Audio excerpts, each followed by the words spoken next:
Hey y'all, it's Renegade, and it's time to spill more Reali-Tea in another Reali-Tea retrospective. As always, this series will take a deep dive at some of the most popular shows that have finished here in 2024. We'll start with my spoiler-free review to give anyone who hasn't seen the show a taste of what you're in for. Then we'll get into an episode-by-episode review of the most needed to be talked about moments. So let's get some discussion going in the comments below. In today's recap, we head across the pond for the second installment of what's become my favorite new reality series, The Traitors UK Season 2. In case you haven't seen the series, let me give you a brief synopsis of what is essentially Mafia or Among Us on steroids.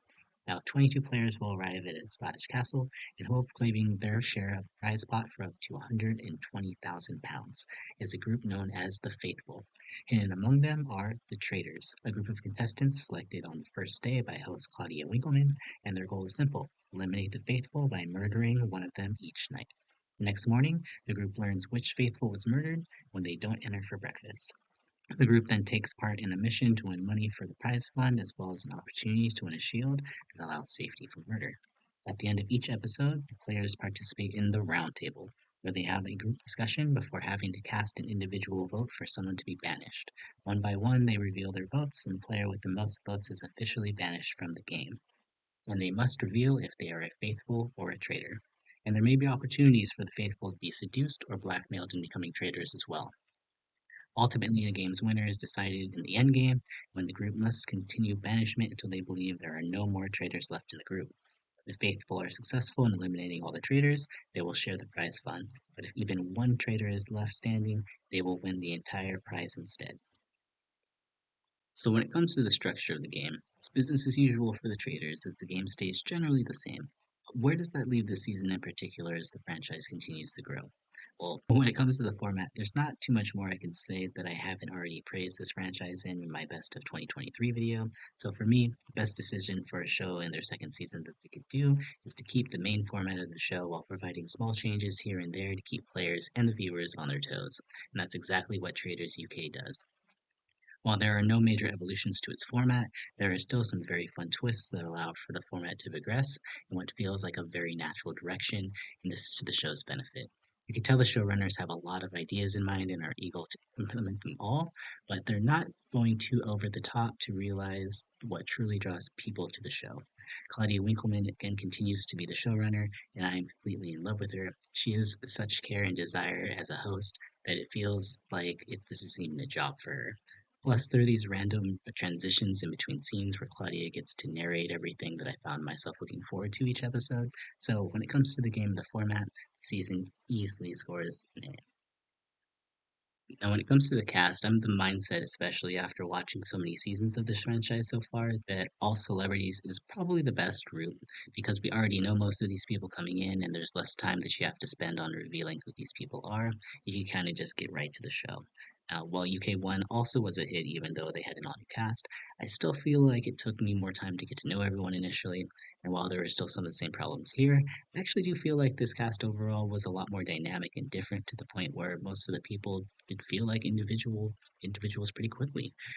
I love the fact that UK managed to find some of the most fun older people, and the fact that we never get to see a lot of them on our US reality TV shows here. And there was one other fun casting twist this season that actually made my jaw drop when they revealed it. Now, there may be some amazing gameplay as well here too that I never expected to see on a second season of the show. And one move is so juicy it could possibly be my favorite strategic move of the year so far. So, as far as casting, absolutely another game. Now, I still don't think the traders have completely perfected their storytelling, and that 22 people just feels like it's so many people to try to get to know on an individual basis in such a short time. But everything about the Traders UK 2 for me just feels right from start to finish. There are so many highs and lows to the season, many more than I think I may have witnessed on any other season. There are people who will definitely get the shaft in the edit though. But for me, it still feels like everyone generally had their place in the show. And I feel like there weren't too many wild jumps in logic that had to be made, as the show gave us a lot of the information we needed to make the conclusions as well.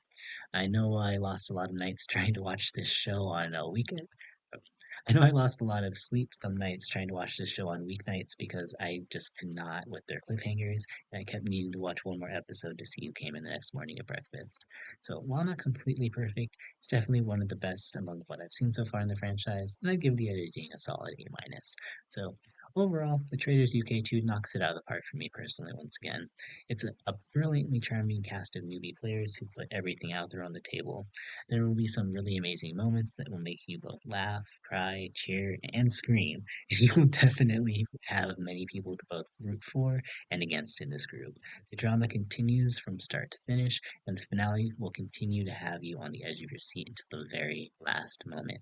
I'd give the Traitors UK Season 2 an A, and I consider it an absolute must watch in your 2024 reality TV catalog. So, now that you know what the show is and what my thoughts are on it, let's get to the real tea, y'all. If you haven't seen the show, I definitely suggest stopping here or use the chapter guide to go to specific episodes. So, our adventure officially begins as we meet our 22 players when they board the train for the castle.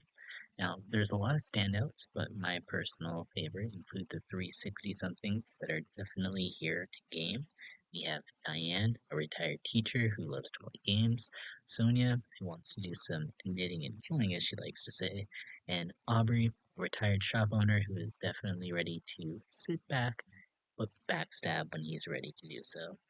After having the most grand arrival to the castle, they're greeted by Claudia, who asks them to rank themselves from most likely to least likely to win.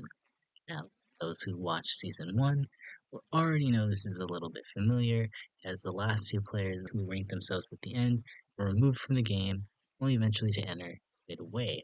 And this time, it's pretty clear everyone has seen last season because everybody is trying to scurry to not be at the end of the line. We have people like Andrew, who literally pushes himself to the front, hoping to not become a leader in order to keep himself away from the bottom of the pack. Ultimately, it turns out just to be a trick by Claudia, who ensures them they will never repeat a twist like that again and tells them to go inside. Now, per usual, as everyone gets to know each other, Claudia gets to know the contestants, so that way, at the game's first roundtable, she can decide who the traitors are and officially kick off the game.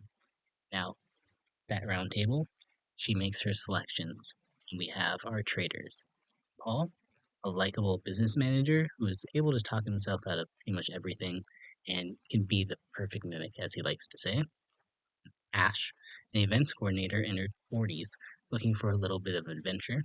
And Harry, a 22-year-old British Army corporal, planning on playing it dumb while secretly playing mind games. Now, after selecting the traitors and revealing the blindfolds, Claudia reveals the game's first twist. This traitor selection has not yet been completed, as the three traitors will now select a fourth to join them at the end of the night. The traitors are given the rest of the evening to figure out who they want to choose, while still remaining anonymous to each other. Now, prior to the selection occurring, Diane, a retired teacher, starts to get a little sus of Harry, as she felt some weird breathing next to her, even though it turned out to be Zach, who was just being nervous. So Harry realizes that Diane is already a threat right from the start and tries to counter it by raising suspicion back to Diane.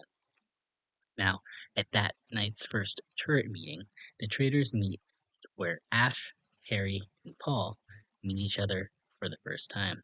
They're impressed as none of them are feel like anybody else is picking up on them, and they feel like their group is destined for success as they get ready to select their final member.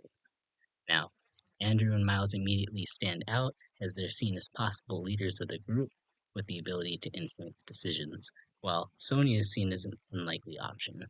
Harry also throws out Diane's name in an attempt to flip his greatest immediate enemy into his ally. We end up flash forwarding to breakfast the next morning, so we don't learn the identity of the newest traitor just yet, and they themselves won't find out anybody else's identity that night until the turret.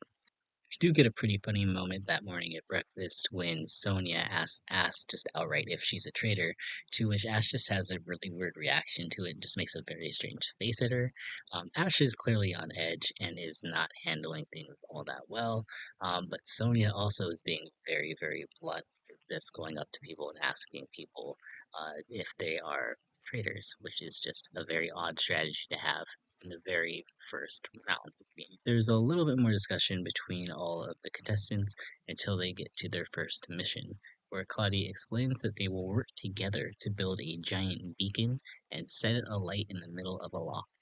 by gathering and rearranging the puzzle pieces for the beacon first.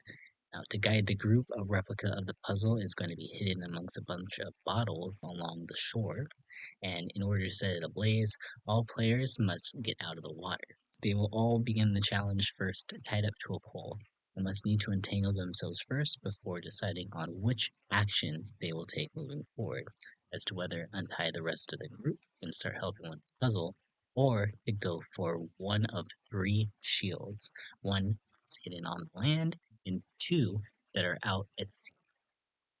They will have 40 minutes to complete this mission, and if they do so, £15,000 will be added to the group. Now, in this mission, Molly has a pretty easy time because she only has one hand. She is a disability model, and she slips out of her pole very easily. Everybody else starts entangling each other, including Molly, who helps other people, and everybody plays nicely until Kyra decides to make the first move, getting the shield on land. But she did find the puzzle picture rather quickly afterwards to make up for it, so go Kyra. Now, the green boat with Anthony and Jasmine keeps spinning around in circles, which is hilarious. Meanwhile, Jazz, who was out at sea, abandons his team to get one of the boat shields, which kind of pisses off Johnny, who is the ex-military vet. In the same time, who's also in the same boat, Harry decides to get the other shield and attempt to keep up appearances as if he is still fearful for his life. Now, this group has tons of trouble communicating, almost to the point where I'm not even sure how they get anything accomplished, but somehow, within the span of 40 minutes, they manage to get it together and get the beacon alight to get themselves £15,000 in the pot. Now, part of me kind of just feels like sometimes they just give these contestants money on this show, but if they're not giving away money, there really is no show and there's no stakes. Following the challenge, Nervous Zach, if you'll remember here, he is the one who was having issues breathing during Roundtable, makes a comment that, and I quote, "It would be a nice sleep if you could sleep without fear," end quote.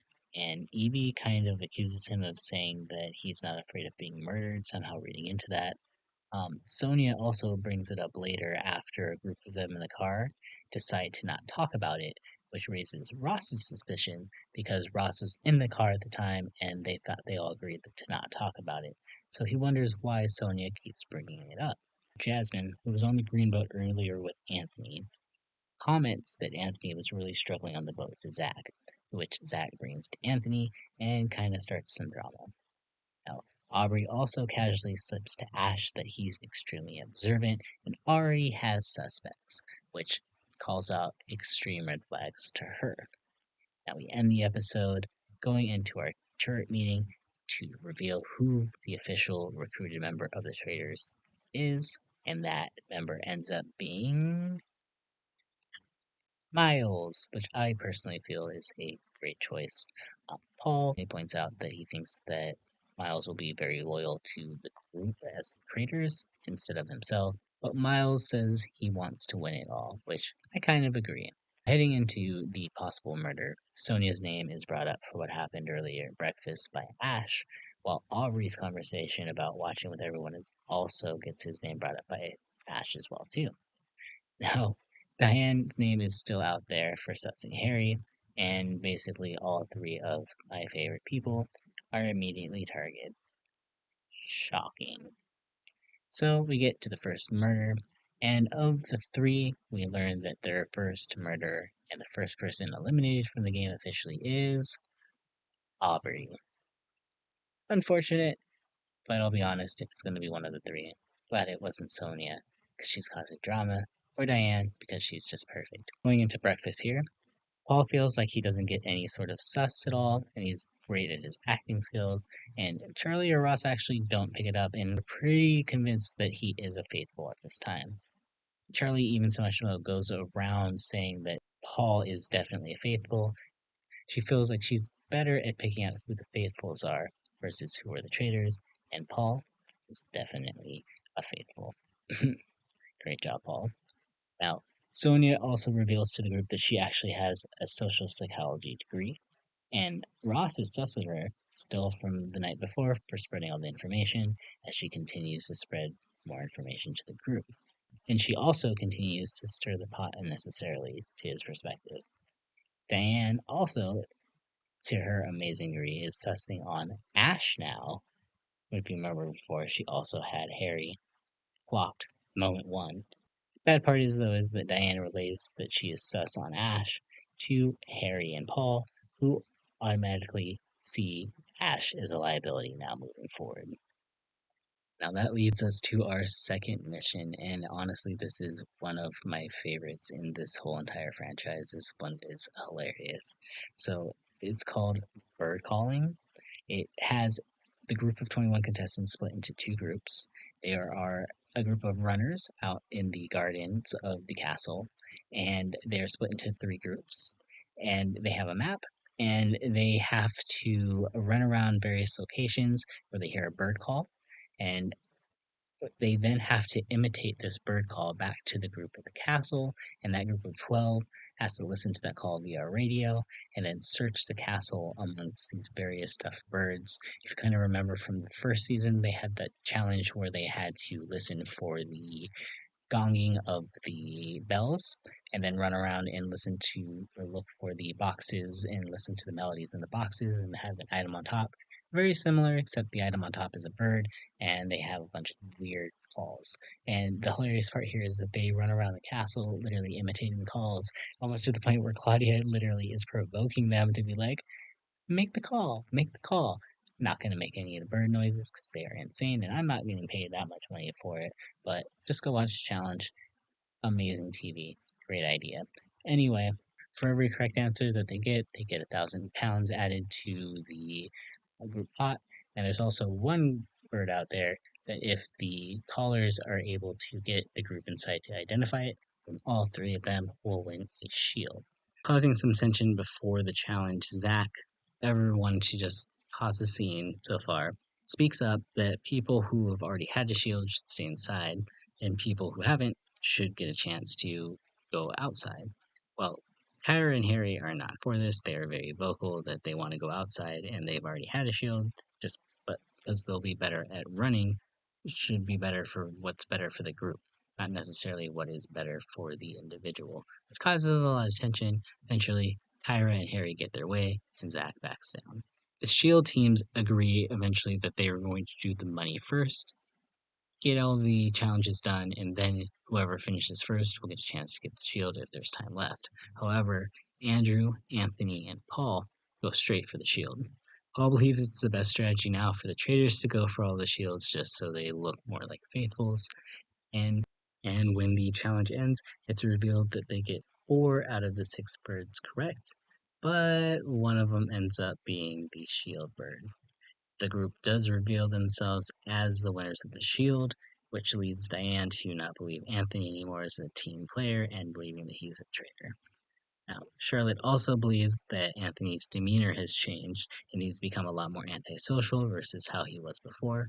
But if you also remember, Anthony is a chess player, so not necessarily sure if that was just him being excited on the first day and then him being now changing his demeanor based off of the stress of the situation, or them just actually reading into the fact that he could be a little bit more nervous than he usually was. Now, heading into the first roundtable of the season, everybody is comparing notes, and we see a scene here where Ross and Diane, and it seems like Ross is torn between all of the names that are out there right now, which seems like Anthony, Sonia. For the Traitors, it seems like they're doing a great job from the start because none of their names seem to be put out there at this time. Now, heading into the first roundtable of the season, we do see Diane jump right in on her suspicions on Anthony, feeling like he's pretty self-motivated and defensive. Kyra throws out Andrew's name for changing his stance on going for the shield instead of helping the team first. If you remember, Andrew was the one who actually convinced the group to not go for the shields and then convinced his group to go for it first. Now, Zach gets on Kyra for sounding hypocritical, which causes a lot of tension between the two and makes it of a huge point that Kyra is very good at defending herself. Harry now also speaks up at this point, saying that Zach has had several suspicious moments, which Harry is doing a really good job of kind of throwing counter suspicion once suspicion is already out there. He doesn't lead the church himself, but he'll always piggyback on someone else's comments and something to kind of watch moving forward. Right before the vote, Ross actually decides to support Zach, deciding to throw out all of his suspicions on Sonia that we've seen him collect all episode. Johnny, the ex-military guy, warns Ross in front of the entire group that he is pushing Sonia's name so hard, and if she ends up being banished and is a faithful, then Johnny will be firmly watching Ross. So the first vote officially happens, and although Anthony, Ross, Diane, and Zach all receive one or two votes, the vast majority all cast their vote onto Sonia based off of Ross's suspicions. And Sonia is revealed to be a faithful, unfortunately. Group has one player down. Sonia, such a goddess, already gone. So sad. So sad. But she was such a goddess for 2 episodes, so let's enjoy what we had from her. I will say it was kind of a dumb move for her to reveal that she was a social psychologist in a social strategy game. But you know what? I love the fact that she came to play, and I wish there was a lot more people in this game and in the series and in just reality TV in general that played as hard as she was willing to do so. So kudos to you, Sonia, but 21st place is as far as you will go. Now, Diane has a very strong positive reaction where she just cheers after learning that she was right that Sonia was a faithful, which causes Zach now to become suspicious of her and her constant accusations. Zach also kind of theorizes that out of the 22, two of them have to be related, possibly with Diane and traitor Paul being a mother and son. We are then left into our second turret meeting, where our traitors meet to murder their next faithful. Harry confesses that Diane is throwing out Ash's name, but she's not sure now if she has any more allies since Aubrey and Sonia are gone. So the group decides Diane isn't a threat for now. Pyra is actually seen as a huge target for being pretty unpredictable and for having a huge voice that some people will listen to. Obviously, her going for the shield makes her also seem as an obvious faithful, and the fact that she has already acquired a shield could mean that she could be really good at getting one in the future. Johnny, the ex-military guy, is also seen as a possible target, just to throw out more suspicion on Ross after their conversation at the round table. Miles also throws out Meg, random, yes, Meg. Meg is here. Welcome to the show, Meg. As a way just to keep the confusion going. So our short list going into the next breakfast is Johnny, Kyra, and Meg. And we fade out into the next episode. And as we fade back into breakfast, we learn that it is Kyra, the threat for the shield, who has been eliminated. I do generally see that's probably a great move for the traitors because it takes out someone who is clearly an obvious threat to getting shields. The fact that she was always going to go for a shield and will clearly always go at a moment's notice if she has the opportunity to, definitely was probably not the best move to stick herself out so immediately from the pack so much. Traitors is a game about playing the middle. Sometimes even just having your name out there is a threat to get yourself sent home. Now to start episode 3 at the breakfast, Anthony tries to extend an all advantage to Diane since they both survived the night, while Charlie thinks Diane's reaction the night before is still odd to her.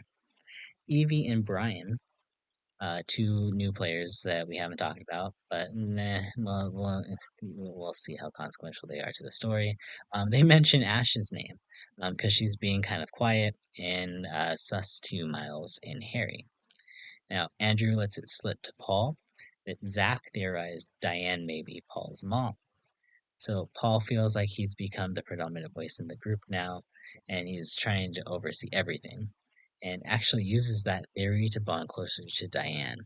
However, in the most shocking turn of events, it turns out Zach isn't half wrong because Diane actually is here with her son, and we learn that her son is Ross.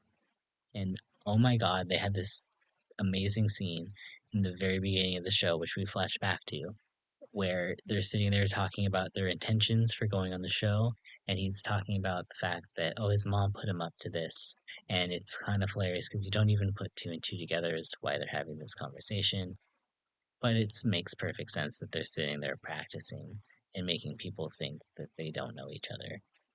Brilliant. So brilliant. And I think it's even more hilarious. There's a scene later on in the episode here after we learn that they're together, or sorry, not together, learn that they are related, that they're talking about having a roast, and Diane's talking about how she wishes, or how she makes a great roast, and Ross makes this amazing comment that, oh, he wishes that he could try it because his mom makes a terrible roast. I'm just like, oh my god, Ross. It's terrible, but hilarious at the same time. Immediately, I'm drawn to these two.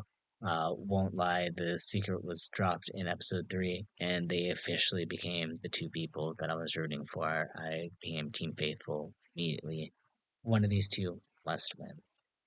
But that takes us into our third mission, where our 19 remaining contestants are split into 3 groups, each with their own different path. Now, along this path, they are going to encounter 3 questions about their fellow contestants based on a previously completed questionnaire, with each possible option associated with a scarecrow that has a key on their neck. They have to guess the correct option, carry that scarecrow to a locked box, and then attempt to open it with the scarecrow's key. If they succeed, they would eventually be guided to a field of gold that's full of these scarecrows, and if they are able to disassemble all of them, they will be able to find 10 golden coins. Now, additionally, there are 3 shields also hidden in the scarecrows. So they have 30 minutes to complete this entire mission, and for each gold coin found, 1,000 pounds will be added to the prize pot. Now, most notable in this mission are the 3 names that are answered for the 3 questions. We have Zach, Mr. Nervous Zach, seen as most likely to believe conspiracy theories, which tracks. Brian, who hates the fact that he is seen as the biggest sheep in the group, and Trader Paul is seen as the most popular player. Paul's happy about this, and again, Brian starts taking this very personally. Now, in the group of gold, Zach tells everybody once everybody gets there to go for the gold, and then once all the gold has been found, to go for the shield. Jasmine didn't understand how the scarecrows were set up. There was a group of scarecrows in front that had all of the gold, and then a group of scarecrows in the back that had some hats on that were where the shields were hidden. Jasmine didn't understand the rules clearly enough, and eventually the first scarecrow she goes to, she gets the shield. Oops. Well, she did want one, so good job, Jasmine. What is even more hilarious is that Zach, Mr. Nervous Zach, after telling everybody to go for the gold, ends up sneaking off to go get a shield himself. Zach, I Zach has been a character, one to watch this season. They do admit to the group that they did get the shields, and is what it is. They end up getting again 8 gold coins for $8,000, bringing up 8,000 pounds, bringing up their prize pot to 31,000 pounds. After the mission, Diane is on it again. Although she still thinks it's Anthony, she decides to go through with the group and calls out Ash for being far too quiet and looking very nervous. After seemingly being influenced by this conversation with Diane, Johnny ends up bringing this information of Ash to Miles, which makes it seem like Miles is now ready to throw Ash under the bus. Zach makes some pretty bad jokes, though, however, telling Charlotte that it's her last supper. And Jasmine kind of warns Zach that he's coming off poorly to the group, which makes him realize that he could also be a target as well for just being overall nervous. And obviously, getting a title as the to have or believe conspiracy theories probably isn't the best title to get, which is hilarious that of all the people in this group that ends up freaking out, it's not even Zach. But we'll get to that in just a few moments because we have a roundtable to get to, y'all. And we'll get to that in just a second because that start us out at our second official roundtable of the season. Brian, he's clearly bothered by being labeled as sheep by the group. And even though he says he's not, he takes the first comment at the table literally to call this out. Jasmine finds his energy very nervous and suspicious, to which Johnny also agrees. Now, a few more important points we have going on here is Charlotte calling out her suspicions on Zach, to which Harry and Miles also chime in to agree, while Charlie brings up Diane's reaction, still finding it sus from the last roundtable. Paul suggests to the group that they should stop targeting louder individuals and go for the quiet players, and decides to call out Jazz, but Ross also calls out Meg, two of the quieter players in this game so far. Now, Tracy, the clairvoyant, who we still haven't spoke about just yet, is in on this Ash conversation and is fully sus on Ash and decides to throw out Ash's name. And Ash does the worst job trying to defend herself. Ash ends up contradicting herself, saying that she talks to everybody because she is just that kind of person, because she's labeled as being someone who talks to everybody. But then she later goes on to say that she does not talk to absolutely everybody, which is kind of confusing because it's kind of clear that she is really going around in several different conversations trying to influence people, being that she is a traitor. Now, Claudia is about to end the round table when Brian, all of a sudden, just for no reason, brings all the attention back to him. He decides to pipe up and ask people for their opinion as to why he is not a traitor, which is like, why are you acting so suspicious, girl? Like, what are you doing? Like, you clearly, clearly are kind of acting in self-fulfilling prophecy right now. And when the votes are read, there's a three-way tie. What? I was not seeing this coming, but I don't think anybody was seeing this roundtable to happen at all, with so many names being brought out and so many different people just acting so weird. Out of all of them, they have Ash and my girl Diane. Leave Mama Diane alone, y'all.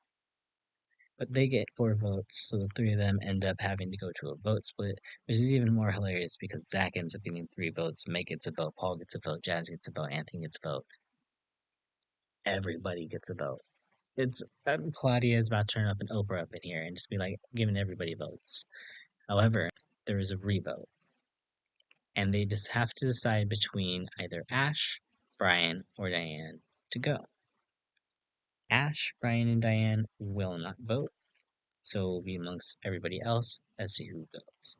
And we end up closing out episode 3 as Harry and Paul catch eyes, realizing they might have to make a big decision to protect the traitors.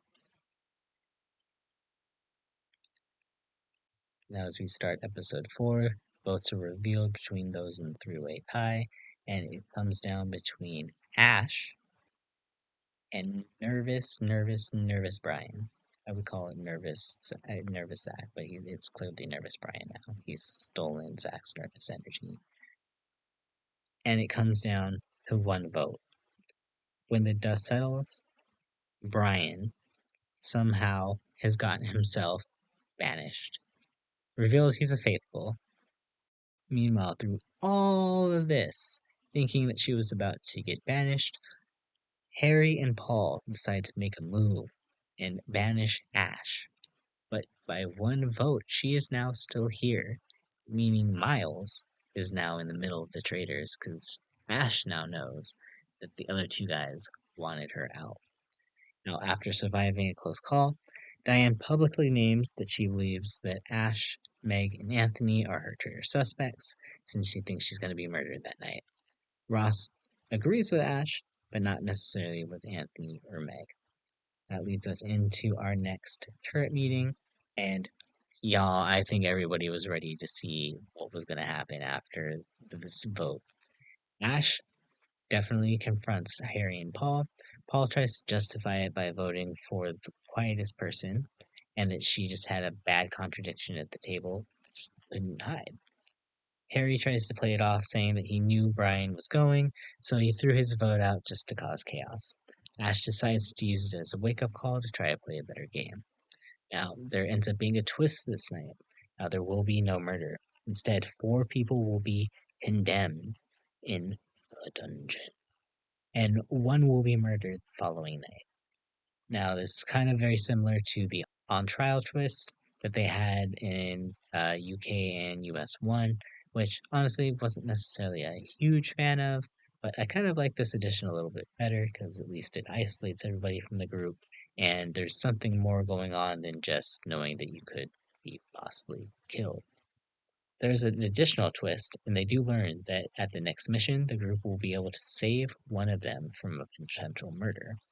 Paul, trying to be the big mastermind that he wants to be, has decided to build a narrative that the popular players are being targeted and wants to nominate himself, while Ash wants to go up to clear her name, thinking that if she goes up, no one will suspect her of being a traitor. Which I do follow that logic in season 1.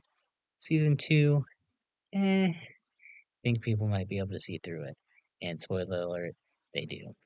Now, Andrew and Meg are their other selections, hoping to murder Andrew and then frame Meg, who has been popping up lately as everybody's favorite new suspect, even though I don't even remember her showing up in the show until someone said that she was shady. Anyway, Ash does have trust in Miles to protect her, but doesn't so much in Harry. While Paul actually does have a secret motive in all this, hoping that Ash comes off looking suspicious. Now heading to breakfast the next morning, no one is murdered, and instead, Andrew, Ash, Meg, and Paul are led to the dungeon. Now, Tracy, Miss Clairvoyant, is pretty suspect that at least one of the four is a traitor, probably Ash, but also probably Meg. Now, Zach thinks Paul could be a traitor, as he's highly charismatic and always calm. Miles and Harry try to deflect that without being too obvious, and some players like Charlotte just have no sus on Paul whatsoever, making it kind of easy for them. Now, going back to the dungeon, Andrew is not that surprised to be there because he feels like he knows who the traitors are, while Meg has no idea why she's been targeted. Clearly has no idea that she's been sussed on, clearly having no idea that she's even on the game. Now, we do learn that Ross and Diane actually haven't confirmed to each other that they are 100% faithful with each other. They're just assuming it, and Ross confides that he also agrees that it would be a good idea to put a calm and personable player as a traitor, to which he thinks Johnny could be that target. Probably doesn't help at all that Johnny threw out his name, or has been kind of low-key looking at him since that first round when he threw out Sonia, but this takes us to our fourth mission, where they will have 15 minutes to transport as many gold nuggets across a rickety bridge as possible. Whoever gets the most gold, as they are separated into two teams, that team will be able to save their team's choice out of the four players that are condemned. Harry and Miles end up on the same team and are determined to win to save Paul. However, they are so bad at it. Their team is terrible. It's literally no contest. The red team wins, and although they end up getting 5,300 pounds added, it does mean that the Traitors clans are now thrown for a loop because the traitors involved now have absolutely no say in who gets saved. And as would be told, Red Team decides to save Andrew, completely against the traitor's wishes. Now, Claudia lets us know tonight that if Meg is murdered, then everyone will come to breakfast because a traitor cannot kill a traitor, which puts even a more sus out there on everybody in the dungeon and showing how completely just tore up this plan ultimately comes. Now, Jazz at this point, if you remember, Jazz is the one who is labeled as one of the quiet players at the previous roundtable.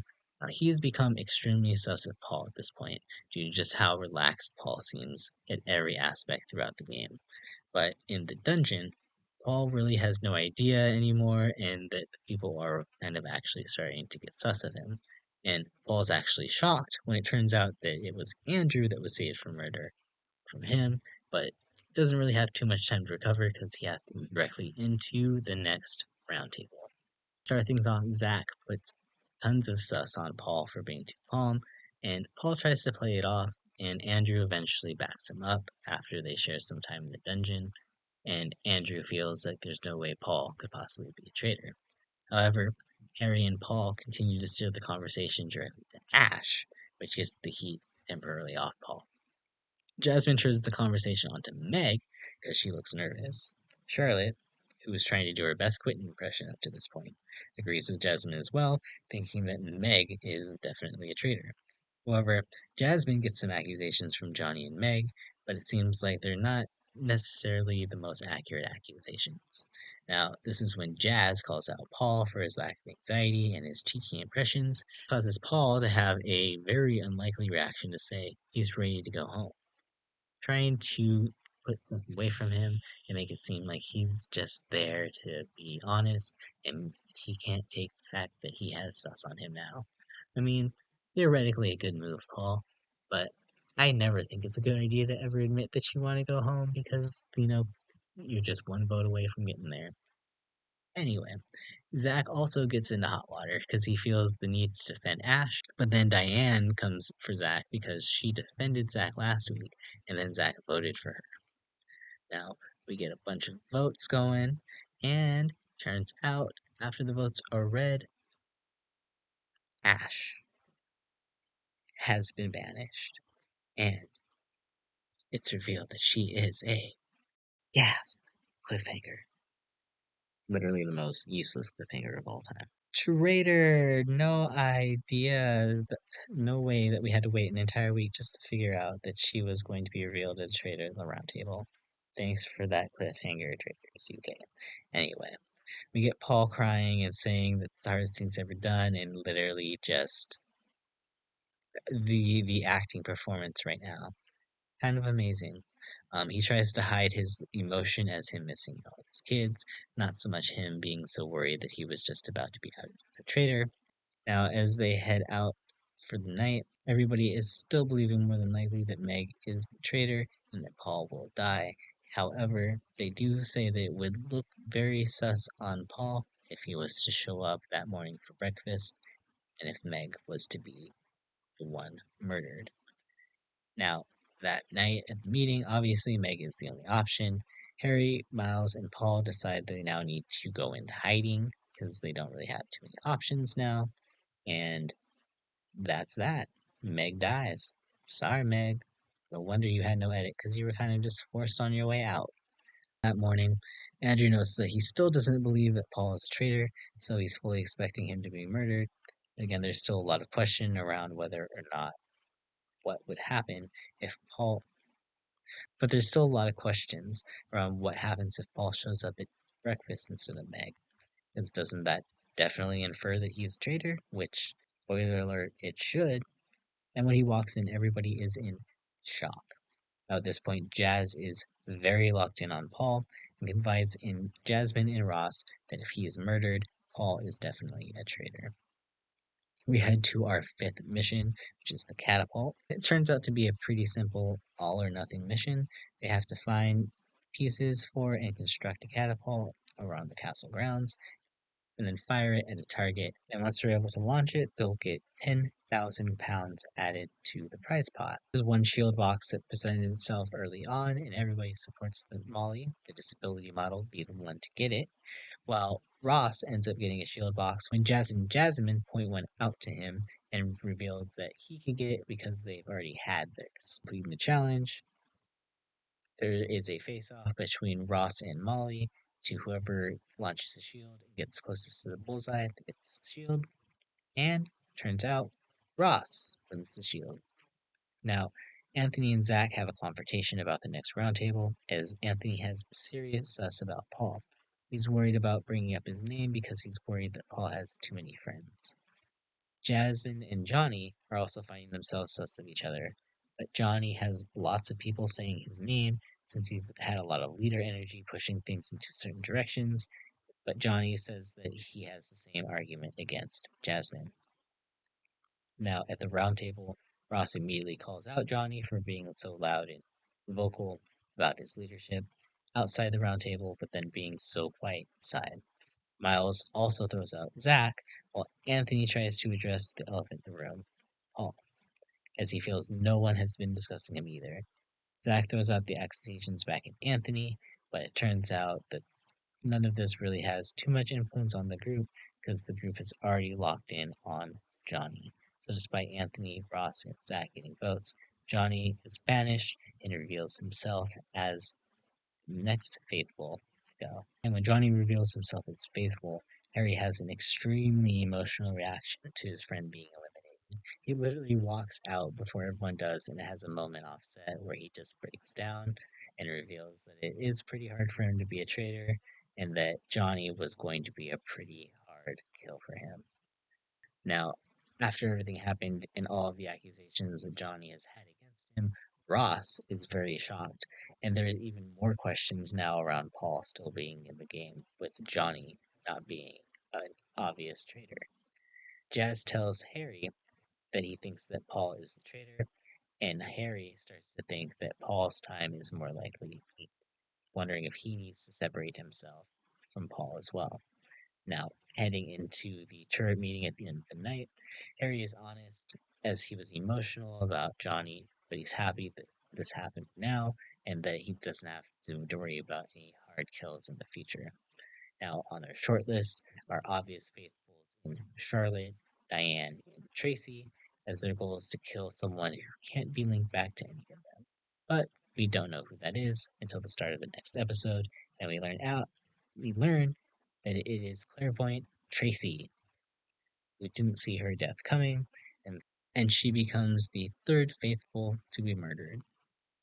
Now, at breakfast, Diane keeps wondering how she continues to survive night after night, and she considers that maybe her son Ross could be the reason why she's staying, but she still ultimately decides to land on Andrew and Anthony. Meanwhile, Anthony and Zach continue to bicker back and forth about suspicions in each other being a traitor, as neither trust each other. That leads us to our sixth mission, which honestly looks like a fun one. They did a really good job on these missions, to be honest. Now, in this one, they will dig for money bags in a graveyard and bring them back to Claudia while avoiding spotlights. If they're caught, they're out, and the money they were carrying will be discarded. There's also one grave that has a shield that would apply to whoever brings it back to Claudia. They managed to get 7,250 pounds out of the $10,000 to their prize pot, and Jasmine manages to get another shield. Now, it's kind of funny because there are some points of tension in this game when Miles decides to go to a hide place and direct each other where to go, and no one really feels like he's helping because he's just kind of sitting back and not getting involved. Harry especially gets frustrated because he is doing a lot to get the money going, but Miles is clearly doing nothing, which is almost kind of a accurate depiction of what's happening right now in the game as far as the traders go, because Harry and Paul are basically the ones doing a lot of the heavy lifting and strategizing, and it's not so much that it feels like Miles is doing as much. Now, Diane is making me clutch my pearls because she is almost about to get caught so many times, and when she finally is, I want to cry. Eventually, we're down to two people, which are Anthony and Zach, which is hilarious because they've been out fighting this whole episode. And they also, for some reason, forced Jasmine to reveal her shield to the group, which I think was kind of rude. They didn't really need to do that, but I kind of get why they did because they've been doing it so far throughout, so they might as well just keep the trend going. Now, there's clearly tension between Anthony and Zach at this point. Harry suggests that himself, Andrew, and Anthony stick together and take out Zach, while Zach goes to Molly and Jasmine for support, and it seems pretty clear it's going to be one of the two tonight just because they are both such threats to each other. Going into the round table, Charlie initially starts out by calling out Ross. That's quickly swept under the rug because Harry calls out Zach, and Diane actually defends Zach and throws out Andrew instead for a lack of contributing to the group and name dropping discussions. Now, Jazz decides to pipe up at this point, understanding why Andrew is being discussed, but still tries to throw out Paul. Now, through all of this, for whatever reason, even though his name is not brought up all that much throughout the ceremony, it's clear that it was going to be either Anthony or Zach, and unfortunately for him, Anthony receives the majority of the votes. He is eliminated, which is funny because Diane, who had been sussing him this entire time, doesn't vote for him to go. Diane, I love you. You were my favorite. Anyway, Anthony revealed as the faithful cat. No way. 8-1 down. Let that sink in, y'all. Okay. Yeah, they aren't doing too great so far. But you know what? They're entertaining so far on the way out, so I appreciate it. Now, at this point, everything has hit the fan, and I think one of the most important conversations of the game happens here at this point when Paul tries to clear the air with Jazz because he inadvertently throws Harry under the bus. Paul mentions a conversation that Harry told him that Jazz told Harry if he gets murdered, then Paul is probably a traitor. And none of the information was shared at the round table, which gets Jazz questioning why would Harry tell Paul something so important like this if he didn't have a reason to try to protect another traitor? We learn a lot more about Jazz's backstory at this point when he reveals his past and he had a whole secret family that his current family never knew about. Jazz is really starting to become a really likable character at this point, and I'm actually really starting to root for him, even though he has absolutely no influence on this group whatsoever, which is so sad to see. We're heading into the next turret meeting. Just kidding. It's the murder in plain sight twist. As y'all remember, this twist, they will be given a goblet that they have to take out in secret from the library and get one player to drink from it at their party. The player that they ultimately get to drink from it will be poisoned. They won't be killed immediately, so they will be showing up the next morning at breakfast, but eventually they will slowly succumb to their poison and die. Now, to get things going on this, they decide to have Miles be the best choice to hand out drinks since he's usually the one bartending anyway. And it's kind of hilarious because of ultimately things are coming down to the last moment. They're literally all panicking and kind of stressing to try to get everything done. Miles has a sweaty pit moment, which is just hilarious. And then, oh my god, the worst moment of the entire series happens. And of all things you haven't involved, wine.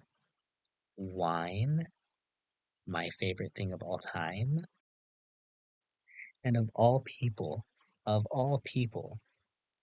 and it starts to dawn on me that y'all literally started to set this up throughout the episode because I start to remember one person says at the very beginning of the night that they're out of wine, and at the end of the night, we see Miles exchange his poison glass of wine, somebody else's, because they're out.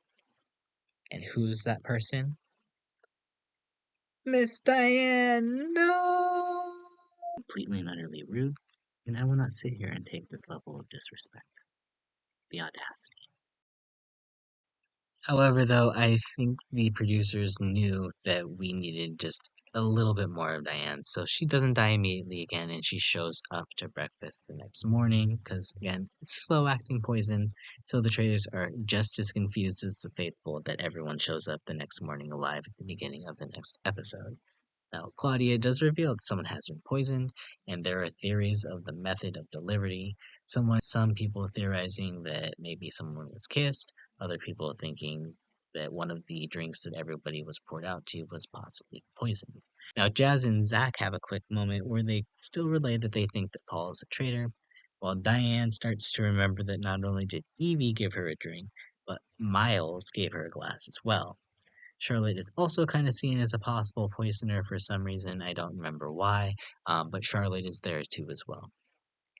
And that leads us to our seventh mission, the funeral, which will officially go down as the world's saddest mission because in this particular mission, they will take a slow, long walk to the murdered contestant's final resting place. Along the way, they're given a series of questions hinting at who is safe, allowing those who are the correct answer to enter the carriage instead of walking with the procession, and eliminating them from possible consideration. In the end, the three contestants left will then step into a coffin, the burial plot, with the group voting on who they believe was murdered. If the majority of the group can answer correctly who was murdered, then they will win £7,000 for the prize pot. Now, in order of how they entered the carriages, First person entered was Jasmine, because she won the shield, so she could not be poisoned. At their first question, players learned the players who are safe won a shield in the first mission, Harry and Jazz, to which they answered correctly. They revealed at the second question that the players who received a vote at last night's roundtable would also not be poisoned, saving Andrew, Ross, and Zach. Now, at the third question, the player that Tracy would leave all of her earthly goods to would also be safe. They answered Diane, but sadly, and as we all know, it turns out to be wrong. Which is kind of hilarious during all this, by the way, too. Charlotte has decided to show up and has looked like she's going to throw up the entire time. Get your shit together, girl. You ain't really gonna die. Anyway, we get down to the last question, which will take 4 players out of the running, and it says the players who are safe have never received a vote at the round table, meaning Charlie, Charlotte, Miles, and Molly are all taken out of the running, leaving our final 3 as Diane, Evie, and Paul. Now everyone decides to vote for Diane, but Jazz, who votes for Evie, and Miles and Andrew, who vote for Paul. Prior to dying, Diane tells Paul that if she dies, she thinks it's Miles, or possibly Evie, and Paul is determined to use this to push attention onto Miles. When everything's revealed, sadly, one who has passed from the poison was Miss Diane. We collectively cried and mourned. Miss Claudia shut.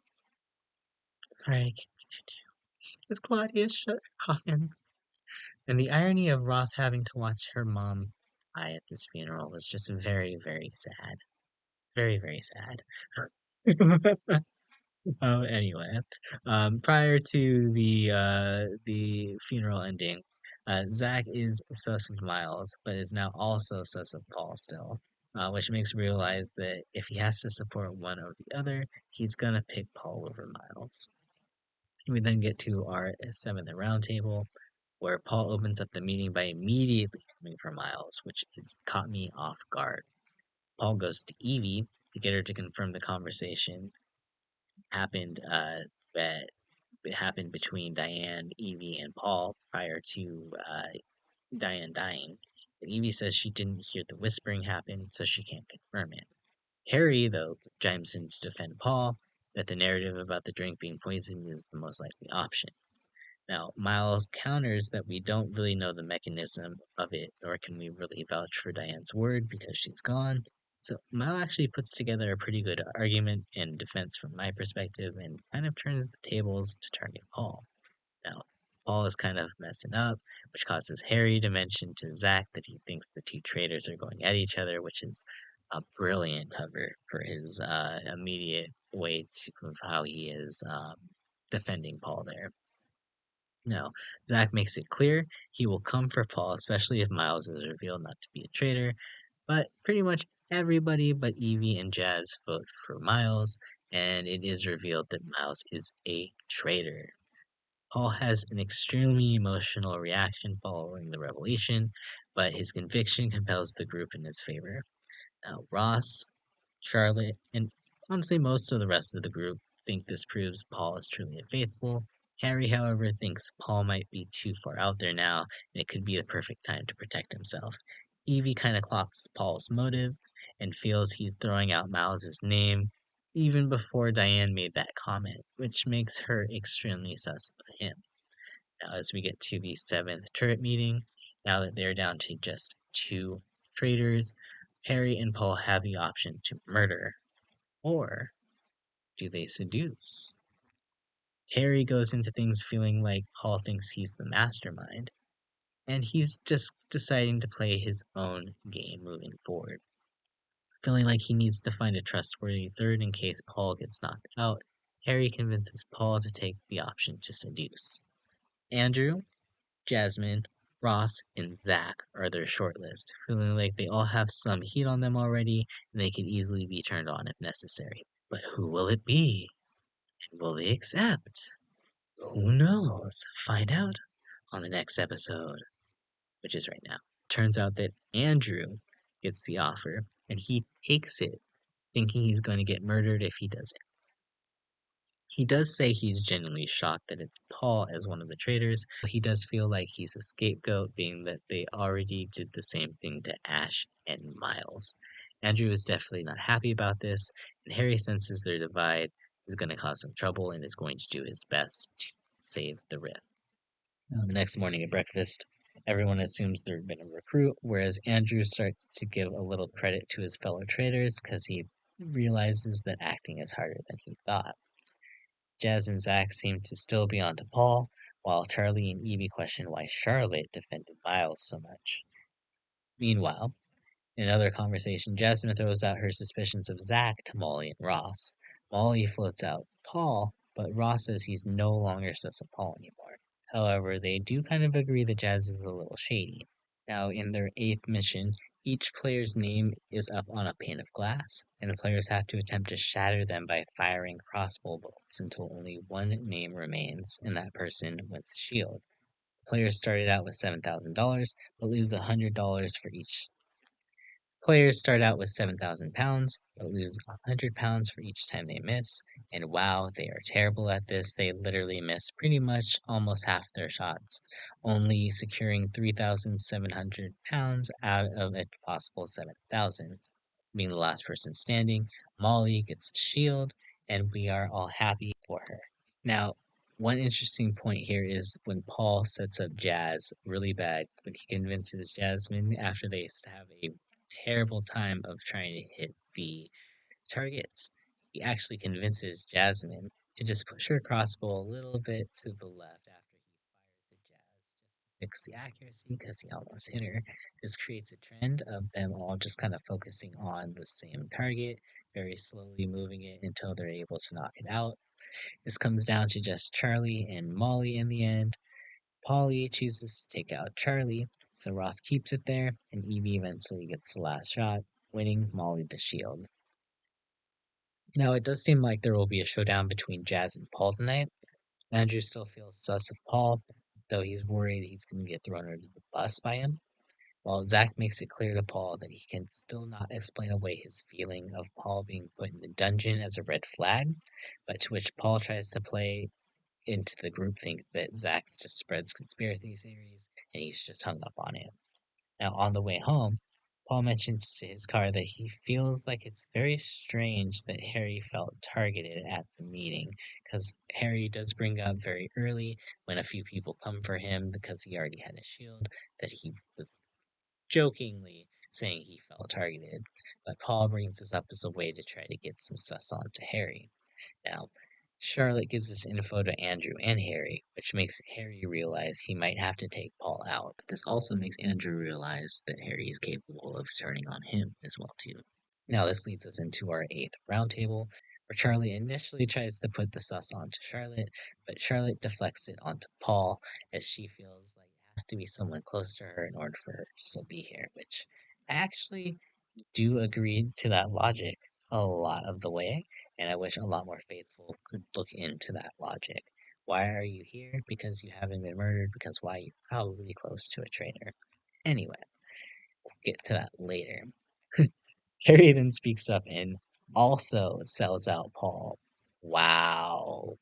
The move that Harry does here to just lay his entire game for his decision of putting himself in the dungeon is just brilliant. Harry, to this point, has been playing a masterful traitor game. The way that he's able to get sus out there without being sussed on himself, and the fact that he just kind of rides the train of other people's reactions is a brilliant way to move as a traitor. However, Ross does kind of speak up in defense of Paul, which, oh my god, I'm just cringing. I'm like, Ross, why? No. If your mom was here, she'd be like, do it, Ross. Stop it. Stop it. But she's not. She can't ground him. So Ross does it. And the conversation actually turns onto Jazz, how he was all over Paul the entire day, and then just kind of randomly switched his vote to Andrew at the last round table. Now, I'm thinking in my head, oh my god, if Paul is able to get out of this again, wow. Just wow. Jazz also just kind of buries himself too because he brings Ross into the picture, saying that Ross was Paul's recruit. And it seems like Jazz is just trying to get himself voted out at every point here. And honestly, the votes do come down split between Paul and Jazz. And in a vote of 7-4, Paul is revealed as a traitor in a shocking turn of events. I personally started out the game thinking that Paul possibly could be the mastermind of the traitors, but it looks like here that Harry definitely just got one up on him, and it definitely seems like Paul got a little too full of himself by trying to play off the sus in the dungeon. Things probably would have worked out a lot better for him had his team actually came through for him when the mission and saved him, so they could have eliminated Andrew and still had the sus on Meg, but still then kind of still doesn't really leave him with too many outs because I still think the group might think he's a traitor because he was in the dungeon to begin with. So, well, sometimes less is more, and Paul definitely went too big for his own good. Now, after his performance of sussing him out at the round table, everybody gives Harry all the credit for sussing out Paul, even though it kind of was Jazz. And they've gotten another traitor out for the second night in a row. Just when I said that everybody was failing, look at them. They've gotten three traitors. Nuts. Now, Andrew is extremely sus of Harry here, and while Ross realizes that he broke trust with Jazz after this last roundtable, he feels like he could possibly repair it, but still feels like he could be possibly in a very rough spot. Now, heading into the next turret meeting, Andrew meets with Harry for his first official murder, and they have to decide actually, first off, if they're going to seduce or murder to begin with. They decide to choose murder in order to whittle down the numbers of the faithful, and their targets ultimately are between Charlie, who is seen as 100% faithful, but not really seen as a threat, whereas Zach is seen as someone who's probably too goofy to be a faithful, but he's also really good at sussing people out. Now, Andrew's still sus of Harry, but it's going to work with him for now, and Harry feels easily that he'll be able to flip the game in his favor if Andrew tries to come for him anyway, as he's done it 3 times before. Harry thinks he could be like a coach to Andrew and help him through the game until he doesn't need him anymore. So Harry ultimately gets his decision moving forward here, and they decide to murder Charlie, which I ultimately do agree with because I don't think that she would ever be considered as a traitor. She's been pretty obvious faithful this entire time, and I don't think she would ever be knocked out at a round table. So I do think this was a very smart move. And we do learn at the start of episode 9 that she has been officially eliminated. Now at breakfast, Charlotte has a theory that Jasmine is a traitor because she was initially going in with Jazz's name, but then she wrote Paul down randomly. Meanwhile, Charlotte's sus level continues to rise, and Molly is still confused by Harry not being killed and feels like Charlotte did a double bluff because apparently Charlie was her best friend and doesn't seem very upset about it. Um, I don't understand where Charlotte ultimately is coming from here, but Jasmine overhears Charlotte accusing her, which causes her to accuse her back. Now, Jazz is now sus of Ross and feels like Paul recruited him, but then Jazz did bring up the fact that the information he told Harry got back to Paul. But Jazz found out that Ross was actually being truthful and didn't tell anybody that implicates Harry. But doesn't seem like Evie or Zach take that bait when they're having a conversation about it. But it's just interesting that Jazz has so many right inclinations, but nobody is listening to him. Listen to Jazz, y'all. He knows what's happening. Anyway, they go to their ninth mission here, which is called Cabin in the Woods.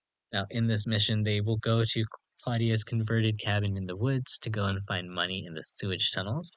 The players are split into 2 groups. The ones in the cabin have to keep the lights on for the other team, while water and rotten fruit and a bunch of other disgusting things pour on them. Now, the sewer team have to rummage around for coins, eventually escaping through the well. Now, there's also a shield up for grabs as well too, buried within a dungeon portion of the sewer. Initially, the women turn out to be better at this mission than the men just because they're smaller. Charlotte was initially going to go for that shield, but she decides to leave it because she's taking too much time, allowing Harry to snatch it up secretly, although Molly does see that he gets it. Now, Evie decides again to stay behind to push the lights to allow everybody else to escape, meaning she loses £1,000 of their 6,000 total, but $5,000 is added, or £5,000 is added to the prize pot, and Harry gets the shield. Now, Harry divulges to Jazz and Zach that he has the shield, and in secret that he has some big plans in store for us tonight. Now, Andrew doesn't mind getting rid of Jazz because Jazz is the only person that seems sus of Andrew at the moment.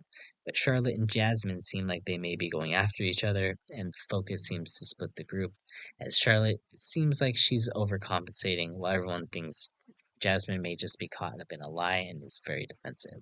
So I'm not sure what that lie is that Jasmine was caught up in, but we gotta find a way to get rid of some people somewhere. Now, going into the round table, it is ultimately between Charlotte and Jasmine, and although Jazz does get a vote from Molly, the majority of the group, Jazz, Harry, Andrew, Jasmine, Ross, and Evie, all vote for Charlotte.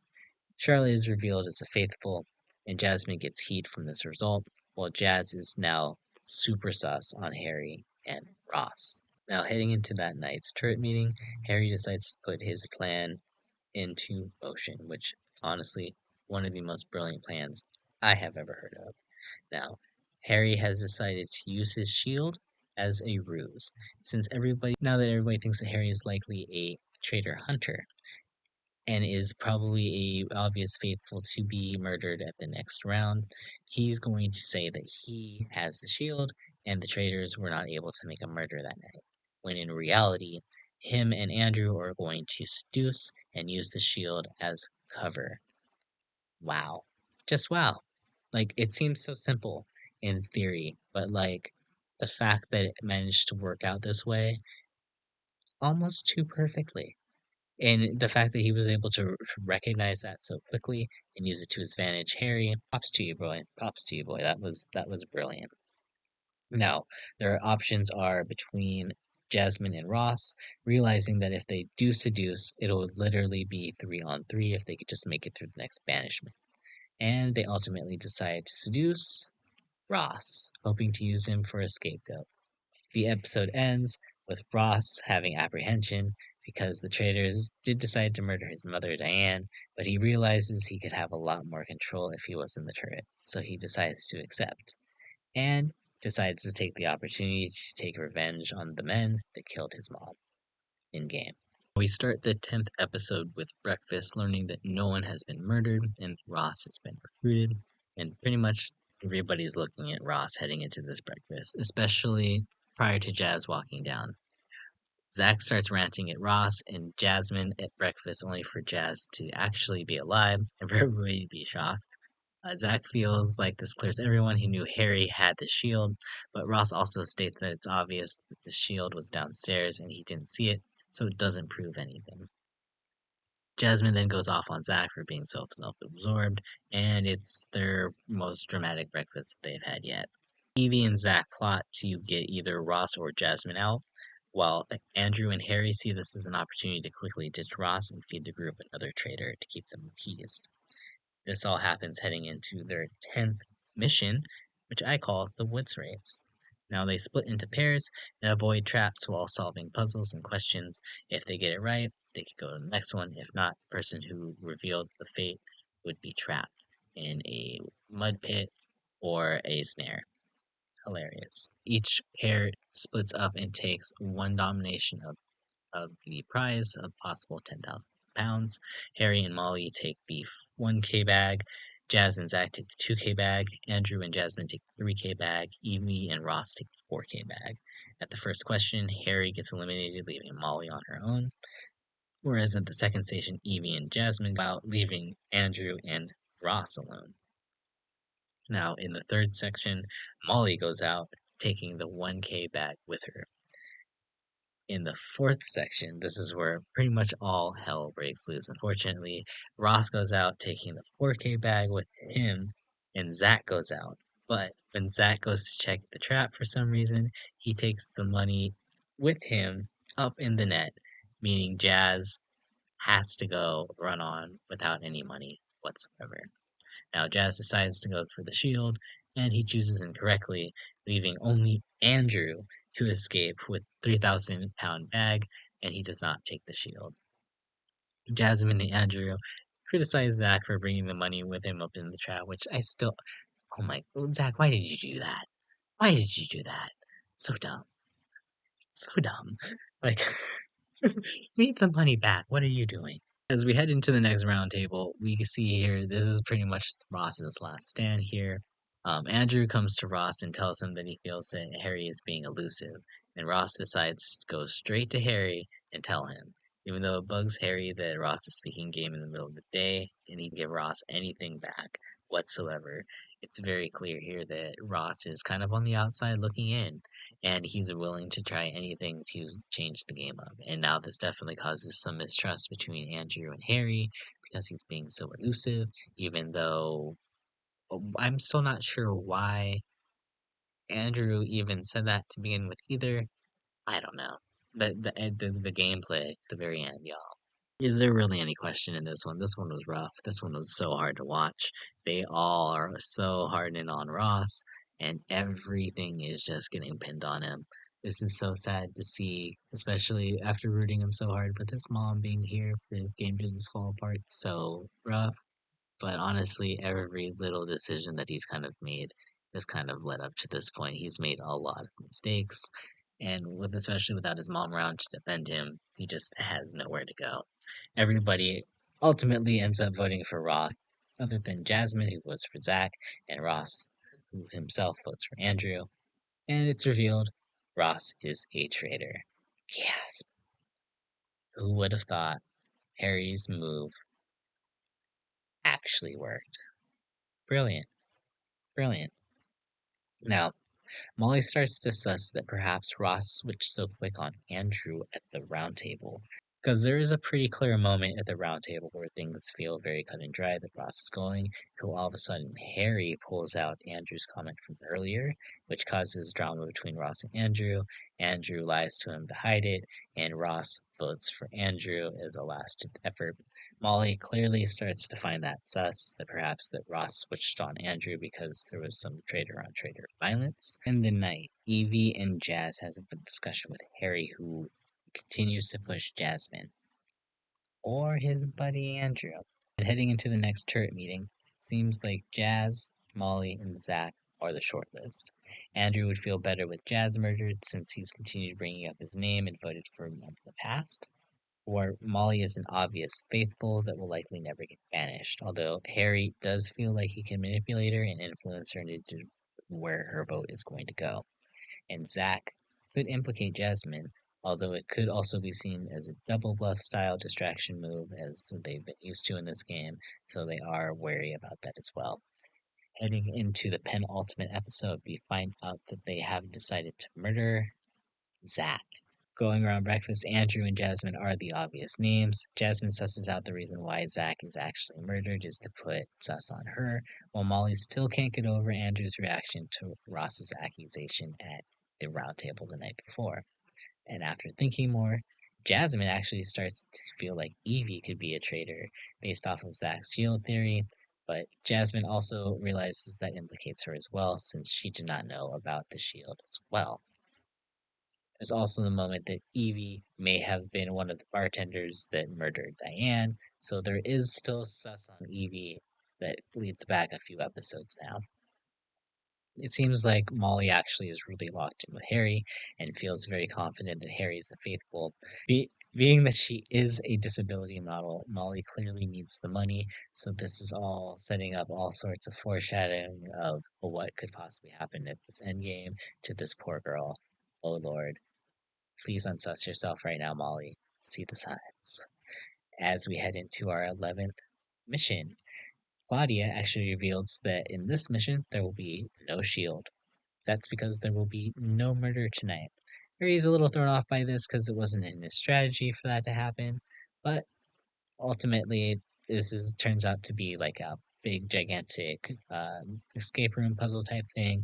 They ultimately unlock everything and find a sword in the stone twist. Um, they ultimately pull swords one by one, and whoever pulls the sword will get the option to take the 7,000 pounds they had just earned from the pot and keep it for themselves. And of all the people to get it, it's Harry that pulls the sword from the stone. And in another look to try to look as faithful as possible, Harry decides to leave the money in the pot and not take it for himself, which honestly, brilliant idea, especially because if you're a lone trade at the end, you could just take it all for yourself anyway. Now, Harry seems to be trying to find a way to get Andrew to the end, but is also unsure if he really means it. It's very kind of sus on where Andrew's loyalty lies here. Could be saying it just to get Andrew to stick with him for now, but it could also be pretty legit because Harry's pretty convincing. So who knows what Harry's trying to do at this point? But I don't know if I would trust someone who's thrown three of his allies now under the bus. Going into the next vote, as Jasmine predicted, she feels like there should really be no question that it'll be between her and Evie based on the fact that they're using Zach's theory of the shield, which still brilliant that this is affecting the game. This further down that Harry is able to use one lie to detract this much heat from him now. Going into the round table, there's definitely discussion between Evie and Jasmine as they're going for each other, and it seems like this is making it pretty easy for everybody else, honestly. I still feel like Jazz has the info on Harry, but he hasn't revealed it just yet, so it's kind of intriguing what Jazz is planning on doing for this endgame here. Ultimately, Andrew, Evie, Jazz, and Harry vote for Jasmine, Molly votes for Andrew, and Jasmine votes for Evie, meaning Jasmine is banished and revealed as a faithful. Now, Evie starts to feel extremely implicated at this point because at this point she's the last person in this shield theory that has any sort of sus on her whatsoever, and everyone will likely just kind of sit there and come for her. Now, Claudia decides to throw the final five at dinner party where they reflect on their journey to the final five. She comes in one last time to toast them and set the stage for the finale. They'll compete in one final mission and then move on to banishment. They will continue to banish until the group is comfortable that there are no traitors left. Can Evie, Jazz, and Molly manage to suss out traitors Andrew or Harry, or will they take it all? Let's find out now in the season finale. Final day in the castle, Harry is starting to get some cold feet about doing the traitor duty at the end and snatching it from everyone, from his friends that he's made here, and we just hope that he will get his shit together. Also, at the same time, Evie feels very trapped after last round's elimination in roundtable. Uh, Andrew also feels like he has sus on him from the Ross elimination. Jazz also is conflicted as to whether or not he's going to officially suss Harry out, based off of all the prior evidence on him and the fact that it just doesn't seem like he has any sort of influence that would be able to make any sort of action happen. Now, in their final mission, they take a helicopter to an overlook and have to get on the boat and raise the mainsail in 60 minutes.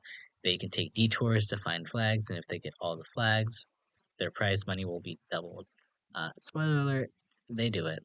And they get the final prize pot of 95,150 pounds. Now, going into the game's final roundtable, Harry feels confident that he has Jazz and Molly on his side, but all of a sudden, Molly is now doubting Jazz too.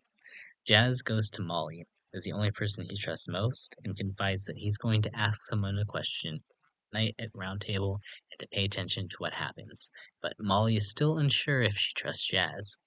Now, Andrew thinks they need to finish as a team with the traitors and him and Harry, even though he doesn't still trust Harry at all, and he feels like Harry is about to throw him under the bus at the last minute. But he doesn't want to if he doesn't have to. There's just so much drama going into this last roundtable, at least in the back end, because initially things start out pretty predictable here. Evie does her best to defend herself from last round's mishaps and tries to cast doubt onto Andrew from the Ross round. And Jazz does ask his question to Harry, and Harry denies that he ever told Paul what he said. even though the information that was relayed was extremely accurate to the conversation and does seem like it was very logical to think that Harry did spread this information. Now, in a vote of 4-1, Evie becomes the first person banished in tonight's endgame, and she's revealed to be a faithful. Yes. I love that they didn't even try to hide this, that everyone's like, this is coming, we know this is happening. Let's just go on and move forward with it, because this is not the drama. The drama is this final four. Because Harry realizes he might need to sell out Andrew to give the group the final traitor that they've been looking for. Whereas Molly feels like she can only trust Harry, and it has to be Andrew or Jazz. Andrew starts to realize that he's probably in trouble, so he goes to Jazz, where he calls out Harry pretty hard. And this sets all alarm bells for Jazz, who starts to realize the trend in this season has been traitors taking out traitors. So it's very possible that both Harry and Andrew are trying to take each other out at the last minute. So this is it. We'll head to the final endgame. And in their first decision of the night, every single person decides to banish again. When the votes are read, it is a vote of 3-1 against Andrew. And everybody is shocked when they have caught a traitor. But is there another left? They're asked if they would like to end the game, and the final three make their decision. Molly decides to end the game. Harry decides to end the game. Jazz, in the final vote, decides to banish again. Yes, are heard from the audience around. Honestly, shocked, jaw dropped. Did not expect this coming.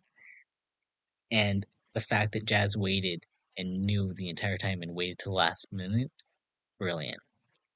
Brilliant. Jazz does his best to try to convince Molly, saying he doesn't know why Andrew is going so hard to take out Harry and only feels comfortable to sit at the end with Molly. So it comes down to what Molly will do. And oh my god, the tension. She is literally going back and forth. You see her start to write a name. She looks up. She looks down. She looks at Harry. She erases the name. She writes another name. She looks back up. She looks back down. Claudia asks if she's ready. She says no. We don't know what she's going to do. I don't know what she's going to do. I pray that she makes the right decision for herself. But it's clear at this point this girl is going through it. And now we have to read her vote. As obvious, Harry votes for Jazz, and Jazz votes for Harry, meaning it all comes down to Molly's decision. And it's clear she wrote one name, erased it, and wrote another. The name that she decides to write down is Jazz! And we all collectively die. And head desk all at the same time as she eliminates the hero, the underdog hero Jazz from our story. Jazz is revealed to be a faithful, and Molly and Harry are our final two. The couple that have kind of been together since day one ultimately reach the end game, and then we find out whether or not they will be sharing the money or if one of them is a traitor. Obviously, we know the answer, but it's time for them to find out. It's revealed first that Molly is faithful, comes down to Harry's revelation, and he reveals that since the beginning of the game, that he has been a traitor. Molly's reaction, she's gutted. You could tell she's in pain. She's so sad. She clearly made the wrong decision. And it feels like she kind of knew.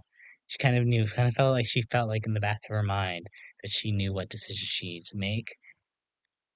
But she was ultimately snowed in by probably one of the best traitors in this franchise. Harry, congratulations, becomes the winner of the Traitors UK Season 2. I have to say, there were moments where I really doubted that Harry was going to be able to pull it off because he was starting to fall into some of the same mistakes that Wilfred did in the season prior. But Harry's endgame plan was so much more solid, and he plays, I would probably say, the next best perfect Traders game to Suri. Whereas I think Suri probably impressed me with her game overall. I think Harry's eyes were just so huge. He had so many brilliant moves that allowed him to escape detection, and the fact that that shield move literally kept him safe and out of the limelight for so many rounds. Brilliant, brilliant, brilliant. I will have to say I'm ultimately annoyed with Molly's decision because the signs were there. And if you're an obvious faithful again, you really need to look at your relationships in the end game because a lot of these times the individuals are only brought to the end because they've made a strong bond with one of these traders. However, these players also tend to play with their hearts and get blinded at the end game, which makes them the perfect faithful sheep for the traders to kind of bring with them. So I can't really fault Molly in the end because Harry was masterful. But we could also shout out Jazz for being one of the most perceptive people of all time in the series. Just unfortunate that his word held no influence with anyone because it was genius for him to make this move at the final three. Also, shout out to Diane and Ross. I'm clearly a sucker for mom and son duos like Leanne and Trey in Squid Games. I just think they end up ultimately leaving as my personal favorites for the series. Also, I did get to see some post-game press, and it sounds like the cast is getting along afterwards too. So it's great to see that they're all able to keep it in context of the game and remain friends afterwards. That makes this ending so much better. As far as the gameplay goes and the formatting for the season, I'm very happy they decided to add the shields to each and every mission, as now they actually give the challenges a reason to exist. Overall, very, very stoked and happy with this end result. Easily goes down as one of the best traders in this show that we've seen in this franchise, and I'm just very excited to see where strategy could possibly evolve if this is what we are getting in season 2. That was a long one, y'all, but we made it officially through the Traitors UK season 2. What did y'all think? Did y'all enjoy it as much as I did? Please comment below and let's get some discussion going and keep the tea spilling, y'all. As always, I'll see y'all in the next one. This is Renegade signing out.